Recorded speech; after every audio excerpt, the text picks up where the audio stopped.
O livro histórico de 1 Reis, capítulo 12, ele nos fala de um momento muito triste na história do povo de Israel. O momento da divisão do reino de Israel. Diz no capítulo 12 de 1 Reis, no verso 12, diz o seguinte: Veio, pois, Jeroboão e todo o povo ao terceiro dia a Roboão, como o rei lhes ordenara, dizendo: Voltai a mim ao terceiro dia. Dura resposta deu o rei ao povo, porque desprezara o conselho que os anciãos lhe haviam dado. E lhe falou segundo o conselho dos jovens, dizendo: Meu pai fez pesado o vosso jugo, porém eu ainda o agravarei. Meu pai vos castigou com açoites, eu, porém, vos castigarei com escorpiões. Essa palavra escorpiões são uma metáfora de açoites com pontas ou farpas, um açoite pior. O rei, pois, não deu ouvidos ao povo, porque este acontecimento vinha do Senhor para confirmar a palavra que o Senhor tinha dito por intermédio de Aias, o Silonita, a Jeroboão, filho de Nebate. Vendo, pois, todo Israel que o rei não lhe dava ouvidos, reagiu: Que parte temos nós com Davi? Não há para nós herança no filho de Jessé.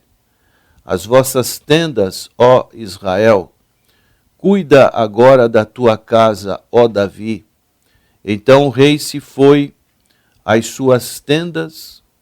Quanto aos filhos de Israel, porém, que habitavam nas cidades de Judá, sobre eles reinou Roboão. Então o rei Roboão enviou a Adorão, superintendente dos que trabalhavam forçados, porém todo o Israel o apedrejou e morreu. Mas o rei Roboão conseguiu tomar o seu carro e fugir para Jerusalém. Assim Israel se mantém rebelado contra a casa de Davi até o dia de hoje. Tendo ouvido todo Israel que Jeroboão tinha voltado, mandaram chamá-lo para a congregação e o fizeram rei sobre todo o Israel. Ninguém seguiu a casa de Davi, senão somente a tribo de Judá. Então, esse relato histórico bíblico nos fala dessa divisão do reino de Israel. Isso aconteceu por volta dos anos 975 a 722 a.C. O local foi a cidade de Jerusalém. O reino unido de Israel, ele durou 120 anos. O primeiro rei foi Saul, e depois veio Davi, e por fim Salomão. Foi um período auge para Israel, para a nação de Israel, aonde principalmente com Salomão se conquistou grandes territórios de Israel. Mas a divisão foi predita. Por que foi predita? Porque Salomão, ele não andou segundo a vontade do Senhor. Ele prevaricou, ele apostatou, e dessa maneira, isso já estava nos planos de Deus.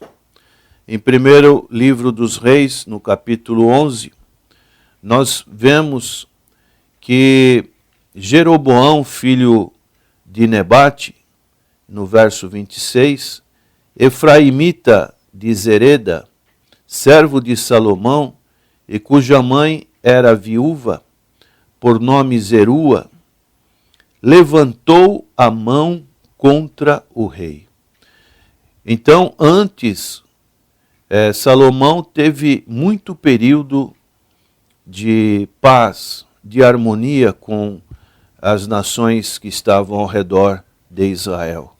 Mas, depois que ele foi edificando altares para os deuses de suas esposas, isso trouxe uma situação que desagradou o Senhor. E Salomão, então, começou a ter muitos adversários.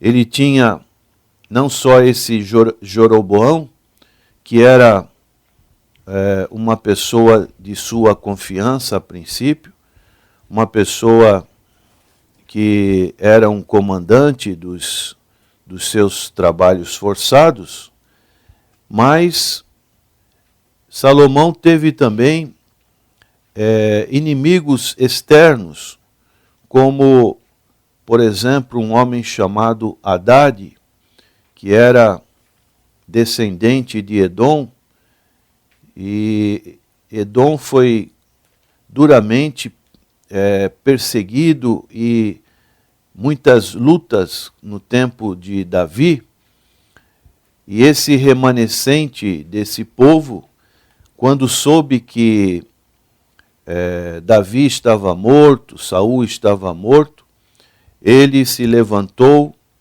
contra Salomão e foi um inimigo atroz.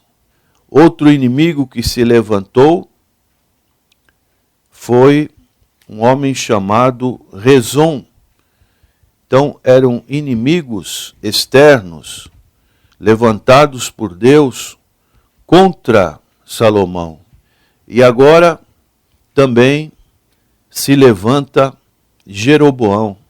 Jeroboão teve que fugir para o Egito. Ali ficou o período em que Salomão estava vivo. Mas com a morte de Salomão, Jeroboão volta para a cidade de Jerusalém. E dessa maneira, quando Roboão vai assumir o trono, há uma divisão ameaçadora. O povo queria um governante que não fosse tão pesado. A palavra de Deus nos diz, no capítulo 12 de 1 Reis, no verso 4, diz assim: Teu pai fez pesado o nosso jugo. Agora, pois, alivia tu a dura servidão de teu pai e o seu pesado jugo que nos impôs, e nós te serviremos. Então Salomão chegou a ter até escravos, especialmente nas tribos de Efraim e de Manassés. Era algo que trazia revolta para o povo. O povo queria servir o novo rei, mas queria que fosse uma servidão mais amena, uma servidão que não fosse tão forte como o jugo de Salomão. Então, Roboão, ele pediu 3 dias para pensar sobre aquela situação. E depois de 3 dias, o povo retornou para ouvir o que Roboão tinha para dizer para eles. E Roboão tomou conselho com os homens idosos. E esses homens idosos deram conselho para Roboão fazer um pouquinho mais branda essa situação do povo. Ao mesmo tempo, Roboão tomou conselho com os mais jovens. E os mais jovens disseram ao contrário, que teu pai fez pesado o nosso jugo, mas agora você vai fazer ainda mais pesado. E assim Roboão deu a resposta para o povo. E algo que nos chama a atenção, ele usou de uma metáfora para dizer: meu dedo mínimo é mais grosso do que os lombos de meu pai. Essas palavras constituíam-se em jactância, em arrogância, em imprudência, sobre qual mais opressivo seria o jugo de Roboão do que tinha sido o jugo de Salomão, seu pai. Então isso criou uma revolta, e a divisão ela foi consumada porque o povo preferiu não mais estar sob a liderança de Roboão. E assim, esses dois reinos, o norte com 10 tribos e o sul com 2 tribos, foram divididas. E as causas da divisão do reino, podemos destacar a inveja entre as tribos, uma política mundana, uma política que não tinha o aval de Deus. Eram impostos insuportáveis. As pessoas não conseguiam sobreviver. Aqui vemos também a ambição de Jeroboão. E por fim, a loucura de Roboão. De vez de ter bom senso, ele achou melhor seguir o conselho dos seus patrícios da mesma idade. E as consequências dessa divisão foram lutas entre as duas partes. Houve um enfraquecimento do reino, tanto do norte como do sul, ficaram mais suscetíveis às nações, aos impérios que surgiram futuramente, como o Império Assírio, como o Império Babilônico. Houve um abandono do Senhor, houve uma prática da idolatria. O pecado, ele foi entronizado. Houve uma decadência moral com os casamentos destes reis que se sucederam, com mulheres que vieram de outros reinos. Então houve uma apostasia geral, como no caso do rei Acabe, que casou com Jezabel. Isso trouxe muita decadência para o povo de Israel. E por fim, as consequências piores foi uma destruição total, principalmente do reino do norte, que se dividiu do reino do sul. E as lições que nós podemos concluir desse relato histórico, bíblico, é o perigo da glória mundana. O mundo oferece a sua glória, o seu poder. E isso é muito perigoso para aqueles que estão servindo ao Senhor. Se envolver muito com as coisas desse mundo. Buscar as glórias deste mundo. Outro perigo é o perigo do abandono a Deus. O povo, e principalmente o rei, ele abandonou a Deus. Ele não procurou ter a mesma sabedoria principalmente do seu avô Davi, que era um homem temente a Deus. Então ele abandonou a Deus, e isso serve de lição para as nossas vidas. Quando deixamos Deus de lado e buscamos as coisas deste mundo, há o grande perigo de haver uma grande divisão nas nossas vidas. Podemos também ver uma outra lição, que é o perigo dos maus conselhos. Buscamos, às vezes, tirar as dúvidas E no caso de Roboão, ele preferiu o conselho dos mais jovens, e isso trouxe consequências danosas para ele e para todo o Israel. E por último, o perigo da vaidade.